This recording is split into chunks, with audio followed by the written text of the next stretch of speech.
디모데 후서 4장입니다. 신약성경 347면이 되겠습니다. 9절, 10절, 11절 말씀 봉독해 드리겠습니다. 너는 어서 속히 내게로 오라. 데마는 이 세상을 사랑하여 나를 버리고 데살로니가로 갔고, 그레스게는 갈라디아로, 또 디도는 달마디아로 갔고, 누가만 나와 함께 있느니라. 네가 올 때에 마가를 데리고 오라. 그가 나의 일에 유익하니라. 아멘. 여러분, 동물들은 겨울이 오기 전에 겨울 준비를 합니다. 방법들이 다양하지요. 철새들은 겨울을 보내기 위해서 따뜻한 지방으로 이동을 합니다. 때로는 설치류나 곰이나 개구리나 뱀 같은 그런 동물들은 겨울잠을 자지요. 이 동면을 하게 됩니다. 또 어떤 동물들은 이 털갈이를 하면서 추운 겨울을 또 잘 날 수가 있게 됩니다. 우리 인간에게 있어서 바로 인생의 겨울이란 뭘까요? 바로 죽음 직전에, 그러니까 천국 가기 전에 말을 이야기하는 겁니다. 인생의 겨울을 맞이하는 사람들의 태도도 굉장히 다릅니다. 철새형이 있는 반면에 동면형이 있어서 그저 소극적으로 사는 사람이 있는 반면에, 또 어떤 사람은 지혜로운 사람, 하나님의 나를 계산하면서 정말 인생의 겨울을 천국 갈 날을 잘 준비하는 사람도 있습니다. 자, 오늘 디모데후서는 그 인생의 겨울을 맞이하는 오늘 사도 바울의 마지막 쓴 편지 내용이 디모데후서입니다. 다시 말하면 바울에게서 이제 순교 직전의 일입니다. 죽음을 앞두고 있는 그런 상황입니다. 사도 바울은 죽음의 시간이 임박함을 알고는 사랑하는 제자 디모데에게 오늘 편지를 쓰는 내용이 오늘 본문의 내용입니다. 자, 오늘 본문을 보면 디모데에게 오늘 9절 말씀을 보시면 너는 어서 속히 내게로 오라. 자, 21절 말씀을 보면 너는 겨울 전에 어서 오라. 자, 오라 이 단어가 한 5번 정도 나오거든요. 얼마나 보고 싶었으면 오라, 그것도 속히 오라 이렇게 말합니다. 아주 간곡하게 이야기합니다. 보고 싶다는 거죠. 여러분, 어거스틴은 어머니의 마음을 몹시 아프게 한 이 청년 시절에 방탕을 했던 어거스틴입니다. 그리고 돌아와 보니 매일 눈물로 기도하는 그 어머니가 이제 세상을 떠난 것입니다. 그가 쓴 고백록에 이런 말을 했습니다. 눈물로 기도했던 어머니에게 효도하고 싶은데 내 어머니는 나를 기다려주지 아니했다. 기다려주지 않습니다. 세월은 흘러갑니다. 여러분, 전도서의 말씀처럼 만사에 때가 있다 했잖아요. 씨를 뿌릴 때가 있으면 열매를 거둘 때가 있어요. 여행할 수 있을 때가 있으면 여행을 하지 못할 때가 옵니다. 영광스러운 예배를 드리는 이 자리에 올 때가 있지만은 예배 한번 드리고 싶어서 병상에 누워있고, 때로는 몸이 아파서 못 오는 그런 예배를 그리워할 날도 있다 이 말이에요. 건강한 몸으로 주의 일을 열심히 사역할 때가 있지만 때로는 뭐죠? 봉사를 받아야 될, 섬김을 받아야 할 때도 있다는 겁니다. 사랑할 수 있는 때가 있다면 사랑을 받아야 할 때가 있습니다. 자녀에게 신앙교육을 할 수 있는 때가 있지만은 때로는 자녀가 내 곁을 떠나서 더 이상 교육을 할 수 없을 때도 있다는 겁니다. 바울은 그 때를 잘 알기에 겨울이 오기 전에 오늘 그가 무엇을 어떻게 해야 할지를 오늘 이야기하고 있는 것입니다. 여러분, 2024년 오늘 마지막 예배를 드리는데 이 해가 가기 전에, 이제 새로운 새해를 맞이하기 전에 내가 과연 준비해야 될 게 뭔가를 한번 생각해 보고자 합니다. 한번 따라해 봅시다. 말씀으로 인생의 결산을 준비해야 됩니다. 한 해뿐만 아니라 내 인생에도 항상 준비해야 될 게 말씀 앞에 서는 것입니다. 13절 말씀을 보겠습니다. 네가 올 때에 내가 들어와 가보의 집에 둔 겉옷을 가지고 오고, 자, 그 다음 보세요. 또 책은 특별히 가죽 종이에 쓴 것을 가져오라. 바울은 겨울을 보내기 위하여 추웠나 봐요. 겉옷을 좀 가지고 오고 종이에 여기에 쓴 책을 가죽 종이에 쓴 책을 가져 달라 그렇게 부탁을 합니다. 자, 여기에 책이라고 하는 것은 헬라어 말로 비블리온인데 바이블이라는 뜻에서 나온 겁니다. 그러니까 성경학자들은 오늘 이게 성경책이나 성경에 관련된 그런 서적이다 그렇게 추정을 하고 있습니다. 존 스토트 목사님은 이 책은 헬라어, 이 책은 구약 성경이나 때론 예수님의 신약 시대의 활동을 적은 그러한 책일 것이라 그렇게 말합니다. 지금 자신의 몸은 감옥에 있어 자유롭지를 못한 그런 상황이고 추운 겨울이 지금 이제 다가오는 이때에 그래도 그는 내 곁에 성경책을 내 곁에 두는 것 이것이 나에게 큰 위로요 큰 축복이라는 것을 그는 알았기에 올 때에 성경책을 꼭 가지고 오라. 그리고 겨울을 준비하고자 하는 이 바울의 마음을 우리는 알 수 있습니다. 여러분, 사도 바울은 신약 성경 13권을 쓴 사람이잖아요. 그만큼 그 인생의 그 마지막에 하나님의 말씀을 가까이 하기를 간절히 원했음을 알 수가 있습니다. 그래서 그는 꼭 이 성경책을 가져오라 그렇게 이야기합니다. 여러분, 우리 인생에서 마지막에 남는 것이 뭔지 아세요? 내 손에 딱 남는 것 성경책밖에 없어요. 잘 한번 보세요, 여러분. 그리고 장례식에 가면 앞에 예수 믿는 사람 뭘 앞에 갖다 놓죠? 성경책을 다 갖다 놔요. 어느 의사분이 이런 간증을 하시더라고요. 이분은 평소에 책을 굉장히 좋아했어요. 책을 많이 읽고 집에도 책이 굉장히 많았어요.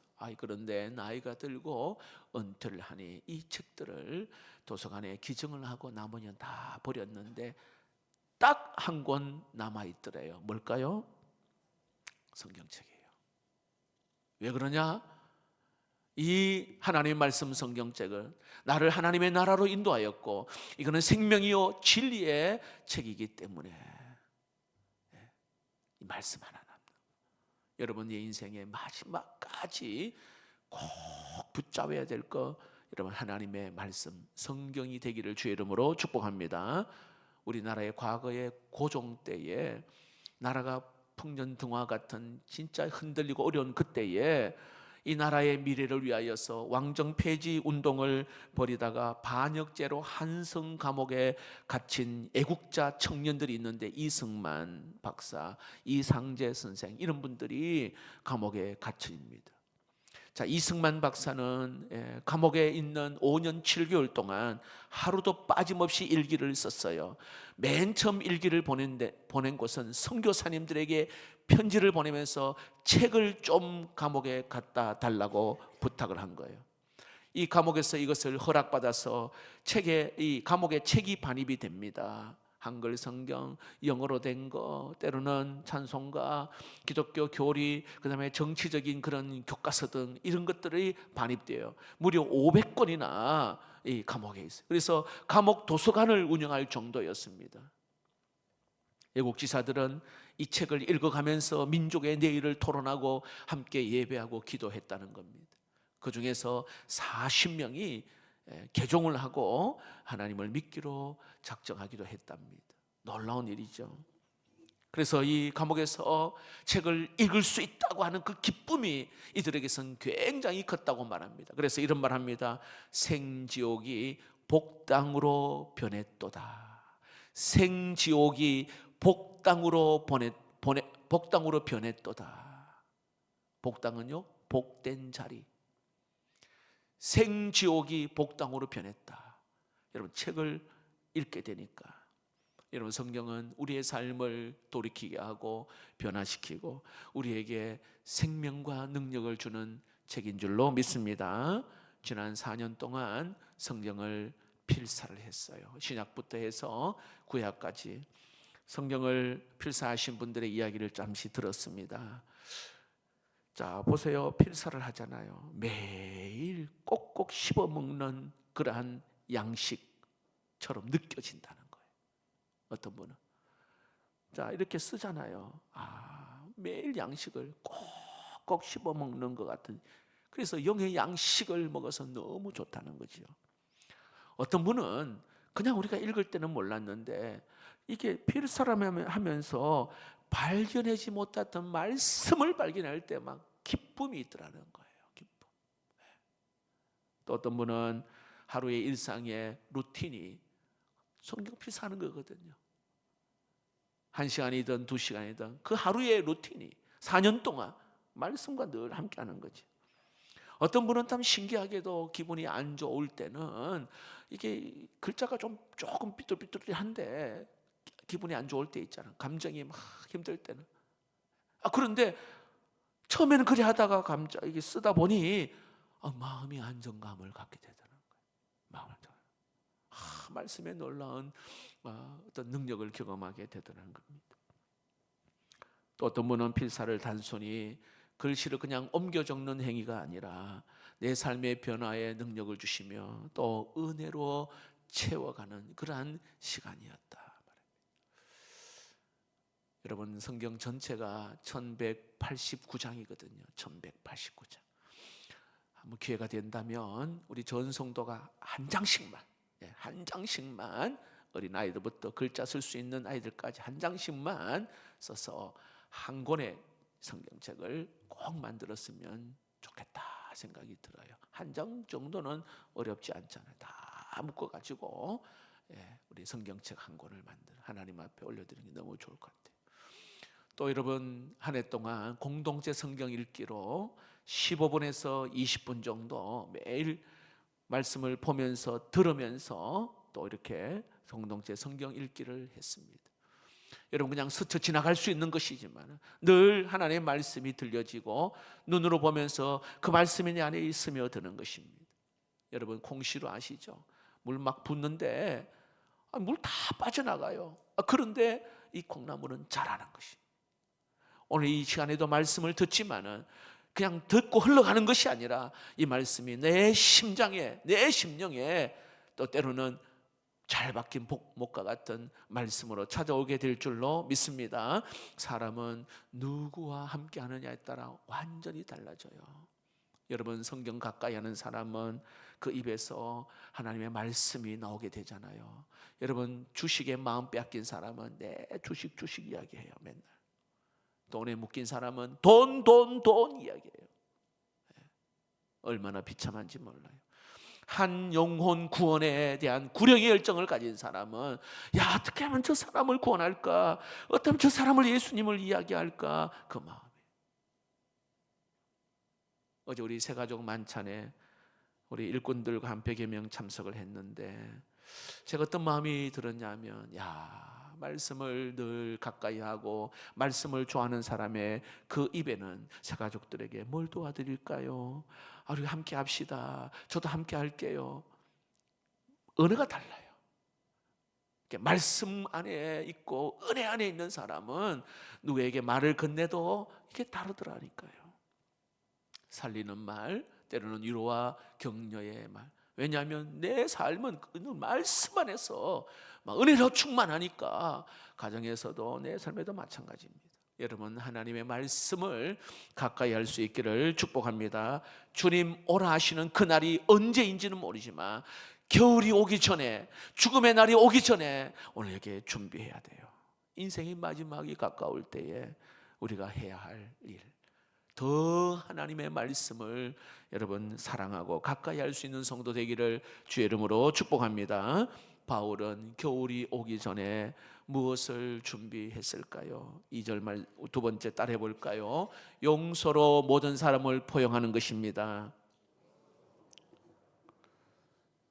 사도 바울은 오늘 여기에 감옥에서 지금까지 자기 곁을 지나갔던 동역자들을 오늘 여기에 떠올리며 기록하고 있어요. 동역했을 때 유익을 주었던 사람도 있고 그리운 사람, 큰 해를 끼친 사람도 오늘 여기에 일일이 기록하고 있습니다. 자기를 떠났던 사람도 오늘 여기에 그 이름도 기록하고 있습니다. 어떤 사람은 너무 감사하고 어떤 사람은 좀 우리가 속된 말로 좀 서운하고 섭섭한 사람도 있단 말이에요. 자, 10절 말씀을 볼까요? 10절입니다. 10절에 대만은 이 세상을 사랑하여 나를 버리고 데살로니가로 갔고 이렇게 했어요. 대마란 사람은 여기에 세상을 사랑하여 떠났습니다. 여러분, 바울의 아픈 마음이 느껴지지 않습니까? 함께 동역했던 이 데마가 세상적인 욕망에 마음이 뺏겨 세상 사랑하여 떠났습니다. 데살로니가로 갔고, 오늘 여기에 그리스계는 갈라디아로, 디도는 달마디아로 갔다 그렇게 말합니다. 자, 그러나 11절에 보십시오. 누가만 나와 함께 있느니라. 자, 누가는 의사입니다. 바울이 전도 여행할 때 늘 곁에 있었던, 도와줬던 사람 누가. 자, 그런데 11절의 후반 부분을 보면 또 한 사람을 언급하는데 마가를 데리고 오라 이렇게 말합니다. 너가 올 때에 마가를 데리고 오라. 마가가 누군지 아시죠? 전도 여행 처음 시작할 때에 아니 잘 하다가 좀 뭔가 섭섭한 마음이 있어서 이렇게 헤어진 일이 있어요. 아마 우리가 성경을 보면은 몸이 아파서 회복되었거든요. 그럼 같이 가면 되는데 같이 안 가는 거예요. 나중에 이 마가 때문에 바나바와 논쟁을 벌이는 주 원인 제공자가 마가거든요. 자, 이제 겨울이 오기 전에 그 마가를 데리고 오라 그렇게 말합니다. 이런 바울은요, 한 번 문제아를 영원한 문제아로 생각하지 않았어요. 세월이 흐르면서 나중에 뒤에 보시면 알겠지만은 마가가 변했거든요. 마가가 성숙한 자가 되었어요. 그래서 오늘 성경에도 그 뒤에 보시면은 그가 나의 일에 유익하니라, 하나님 일에 나중에 유익한 존재가 되었다는 것입니다. 그래서 그를 데리고 오라는 거예요. 여러분, 마가와 화해하고 오늘 여기에 용서하는 바울의 마음을 느낄 수가 있는 것입니다. 자, 그 다음 14절을 볼까요? 14절에 구리 세공업자 알렉산더가 내게 해를 많이 입혔음에 이렇게 말합니다. 그 당시에 구리 세공업자는 좀 부유층에 속해 있거든요. 그런데 오늘 여기에 해를 입혔다 이렇게 말합니다. 나에게 해를 입혔어요. 자, 그럼에도 불구하고 바울은 이 사람의 문제조차도 하나님께 맡깁니다. 그 다음 보세요. 그 행한 대로 그에게 주께서 그 행한 대로 주께서 갚으시리니, 주께서 다 갚으실 것이다 말이에요. 내가 원수를, 나를 해를 끼친 자를 내가 갚는 것이 아니라 주께서 갚으실 것이라 그렇게 말해요. 여러분, 용서에 대해서 정말 먼저 해야 할 일이 있다면 하나님께 맡기는 거예요. 주께서 갚으신다. 억울한 일, 속상한 일이 있잖아요. 하나님 앞에 위탁할 때에 그 다음 정말 용서로 나아갈 수가 있게 되는 겁니다. 16절을 볼까요? 바울은 이렇게 고백합니다. 16절, 내가 처음 변명할 때에 나와 함께한 자가 하나도 없고 다 나를 버렸으나 그들에게 허물을 돌리지 않기를 원하노라 이렇게 말합니다. 그들에게 허물을 돌리지 않기를 원하느라 용서하겠다 이 말입니다. 섭섭한 사람들, 힘들게 한 사람 용서하기로 결단한 이 바울. 여러분, 바울의 용서는 누구에게 배운 것입니까? 한번 생각해 보세요. 말씀을 기록하고 말씀을 많이 가까이 했던 이 사도 바울이 이 용서를 어디에서 배운 거예요? 우리 예수님은 사람들의 배반, 제자들의 그 배반 앞에서도 그는 마지막 십자가에서 그가 기도하잖아. 용서의 기도를 해요. 예수님께서는. 누가복음 23장 34절 말씀이죠. 이에 예수께서 이르시되 아버지 저들을 사하여 주옵소서 자기들이 하는 것을 알지 못함이니이다 하시더라. 다시 말합니다. 주님 몰라서 그렇습니다. 저들을 용서해 주옵소서 이렇게 말합니다. 여러분, 우리 인생의 마지막이 따뜻해지려면 미움이 있으면 안 돼요. 한이 있으면 안 됩니다. 용서와 화해, 여러분 우리의 마지막 겨울을 따뜻하게 보낼 수 있기를 축복합니다. 정말 이 해가 가기 전에 혹이나 용서해야 될 사람이 누가 있을까요? 화해의 손을 내밀어야 될 사람이 누가 있을까요? 우리에게 필요한 것은 바로 용서하는 일입니다. 성경에 베드로전서 4장 8절 말씀에 무엇보다도 뜨겁게 서로 사랑할지니 사랑은, 따라해 봅시다. 사랑은 허다한 죄를 덮느니라. 우리 하나님은요, 우리 허물과 죄를 덮으신다. 근데 세상은 아시죠? 드러내고 까발리다. 한국말로 까발리다. 이 말은 속속이 들추어내. 이게 세상이에요. 속속이 들추어내다. 국어사전에 까발리다 이 뜻이더라고요.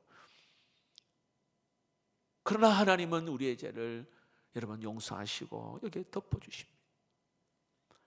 여러분, 남의 허물을 덮는 거, 덮을 때 복된 사람이라 성경은 말하잖아요. 부모의 허물을 덮고 자식의 허물을 덮고, 어떤 또 때로는 리더의 허물을 덮어주는 거, 이게 복을 받는 거예요. 여러분 잘 아시겠지만 노아가 홍수 이후에 포도주를 먹고 술이 취했잖아요. 빨가벗고 잤는데 새 아들이 이걸 본단 말이죠. 근데 그 둘째 아들 함은 아버지 이 모습을 보고는 똥내 막내 다 이야기해버려요. 허물을 다 이야기해요. 여러분, 함의 그 자손은 저주를 받습니다. 그런데 셈과 첫째와 셋째 아들은 뒷걸음쳐 들어가서 이 옷을 덮습니다. 허물을 덮어버리는 거예요. 하나님은 그 자손을 하나님 복되게 했잖아요. 여러분, 상처를 준 사람이 있습니까? 용서하시고 새해를 맞이할 수 있기를 축복합니다. 여러분, 한 해 끝자락에 우리가 있는데 여러분 잘 아시겠지만 지구 끝에 있는 사람, 여러분 살아가는 거 그리 어렵지 않아요. 돈 몇만 원 정도로 어찌 보면 책임지지 않는 사랑 할 수 있잖아요. 저 지구 끝에 있는 사람, 뭐 다른 나라에 있는 사람, 가난하고 힘들고 어려운 사람 사랑할 수 있어요. 그러나 서로 얼굴을 맞대고 사는 사람, 직장 동료, 이웃, 성도, 심지어 내 가정에 있는 여러분 아내, 남편, 부모, 자식 사랑하는 거 정말로 쉬운 일이 아니에요. 그래서 용서가 있어야 된다는 겁니다. 여러분, 새해를 맞이하기 전에 찾아가서 용서를 구하고 용서할 수 있기를 축복합니다. 누가 먼저 할까요? 따라해 봅시다. 성령 충만한 사람. 네, 성령 충만한 사람이 먼저 하면 돼요. 누가 할 것 없이 내가 성령 충만하다, 내가 하나님의 은혜가 사랑을 많이 받았다 하는 사람이 먼저 가시면 됩니다. 여러분, 화해의 마음, 용서의 마음으로 새해 문을 열 수 있기를 축복합니다. 헨리 나우엔 영성학자지요. 그가 쓴 거울 너머의 세계라는 책에 이런 말을 합니다. 시작도 중요하지만 마침은, 끝맺음은 더욱 중요하다, 이런 말을 했어요. 다시 말합니다. 젊은 시절에는 이렇게 무엇을 이렇게 하고자 하는 일들을 많이 했어요. 그렇죠? 그래서 무엇을 하며 사느냐가 젊은 시절에는 그리 좋았어요. 그런데 마지막은 어떻게 마치느냐가 중요하다. 어떻게 마치느냐가. 그가 이런 말을 합니다.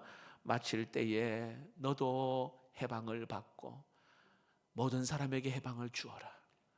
너도 자유하고 모든 사람에게 자유를 주어라. 마칠 때에.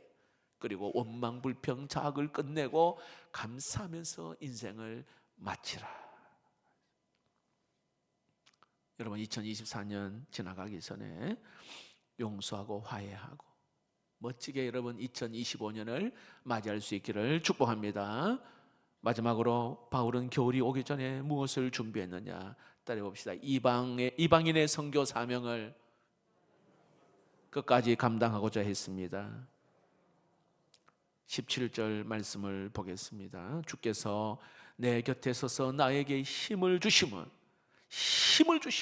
나로 말미암아 선포된 말씀이 온전히 전파되어 모든 이방인이 듣게 하려 하심이니 내가 사자의 입에서 건짐을 받았느니라. 여러분, 사도 바울은 감옥에 있으면서 정말 잊지 아니하는 그 사명이 하나 있는 게 오늘 뭐예요? 이방인 전도자로 나를 끝까지 하나님이 나를 살게 하셨다는 걸 오늘 이야기합니다. 그래서 나에게 남은 시간이 얼마나 있다 할지라도 역시 내 이 사명을 위해서 내가 끝까지 가겠다고 이야기합니다. 그리고 하나님은 때로는 어려운 가운데에서 나를 건져주셨다라고 고백합니다. 사자의 입에서 건짐을 받았느니라. 여러분, 여기서 이 사자라는 것은, 사자라는 의미는요, 바울이 사역을 하면서 만났던 위기를 표현할 수도 있고, 그리고 그 당시에 로마 황제를 대표할 수가 있어요. 얼마나 이 로마 황제는 자기를 거스리는 사람이 있으면 무조건 사자밥이 되게 했단 말입니다. 그래도 나는 내 생명을 다할 때까지 사명을 감당하고 싶다. 여기에 사명이 다할 때까지는 나는 죽지 않는다.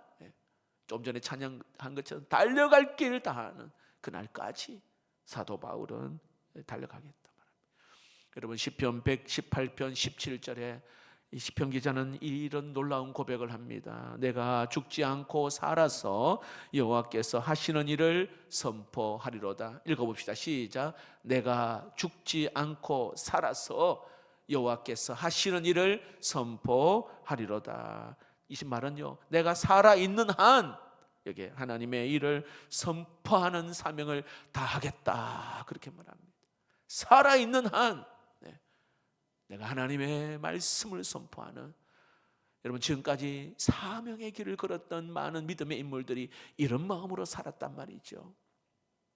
복음의 증인 가운데에 존 페이톤이라고 하는 식인종의 사도라고 하는 별명을 가진 선교사님이 계셔요. 식인종의 사도. 이분은요, 저 남태평양에 식인종들이 있는 그곳에가 선교했던 분입니다. 사실 식인종들이요, 끝까지 마지막까지 식인종이 활동한 지역이 남태평양, 거기에 몇 개의 섬이 있거든요. 아무도 가지 않으려 하는 그 섬에 이 페이턴 선교사가 가는 거예요. 주변의 사람들이요 말립니다. 그리고 이런 말을 해요. 두렵지 않냐고, 식인종이 무섭지 않냐고 그런 말을 하면은, 이때에 페이턴이 했던 유명한 말이 있어요. 이 말은 나중에 그 리빙스톤이나 많은 사람들에게도 전해졌던 말인데 읽어볼까요? 시작. 나의 사명 다할 때까지 나는 죽지 않는다. 이 말을 다시 다른 말로 하면, 사명 다 하면 주님은 나를 데리고 가신다, 이 뜻이에요. 사명 다 하면 주님 나를 데려가신다. 사명할 때까지는, 감당할 때까지는 나는 죽지 않는다. 아주 유명한 이야기를 한 거예요. 이 페이턴 선교사님은 많은 선교 도중에 많은 위기가 있어요. 아내를 먼저 떠나보내고, 그리고 자식을 먼저 떠나보냅니다. 그래도 굴하지 아니하고 식인종 선교에 그의 인생을 바칩니다. 특별히 타나라는 섬과 아나와라는 두 섬에 집중적으로 선교를 합니다. 73세에 아나와어로 만들어진 신약 성경을 번역하고 150편의 찬송가 실린 찬송가집을 출판합니다. 그리고 사람들에게 소요리 문답의 문답서를 출간하여 나눠줍니다. 73세입니다.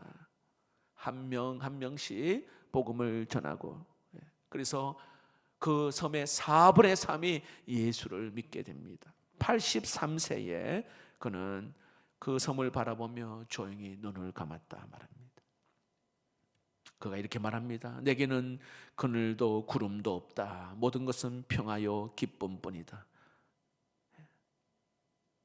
내가 마땅히 해야 할 일을 하나님이 하게 하시고 나를 도우셨다, 그렇게 말씀하고 눈을 감습니다.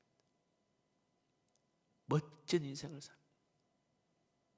그 마지막, 여러분, 오늘도 우리 인생의 겨울이 되기 전에 해야 할 일, 이 한 해를 말하면 마지막이고 또 내 인생의 그 겨울, 여러분 어떻게 우리가 준비하면 좋을까요? 말씀을 맺겠습니다. 인생의 겨울이 오기 전에 우리가 해야 할 첫 번째, 하나님의 말씀을 사랑하고 말씀을 가까이 하는. 그래서 여러분, 내 생각과 말이 하나님의 말씀이 내 안에서 임할 때에 이것이 내 생각과 말로 행동으로 나타나는 것. 또한 인생의 겨울 오기 전에 용서하고 화해하는 것.